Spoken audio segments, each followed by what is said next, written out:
Nilinaw ng Philippine Institute of Volcanology and Seismology o PBOX na walang nangyaring muling pagsabog o erupsyon sa Bulkang Kanlaon kahapon, June 5. Paliwanag ni PBOX Supervising Science Research Specialist Dr. Winchell Ian Sibilia, nagbuga lang ito ng usok na karaniwan matapos ang pagputok ng bulkan. Maaari rin anilang ang panibagong ashfall na nararanasan sa ilang lugar ay bunsod ng hinanging abo na bumagsak noong unang pagsabog ng Bulkang Kanlaon.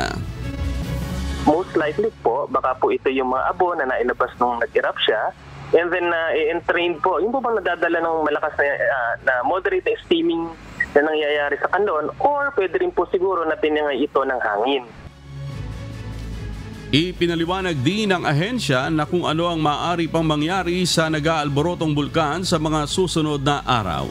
Ayon pa sa PBOX, 3 pa rin ang maaaring asahan, partikular na ang posibilidad ng pananatili ng mataas na aktibidad at patuloy na nakataas ang Alert Level 2. Kung may lubhang pagtaas sa mga pagyanig at pagbuga ng volcanic gas, ay maaaring itaas ang alerto sa Level 3. Ngunit kung sa mga darating na araw ay pababa ang mga senyales, ay pwede nang ibaba sa Alert Level 1. Sa ngayon nila ay pasok pa rin sa Alert Level 2 ang mga ipinakitang aktibidad ng Kanlaon Volcano.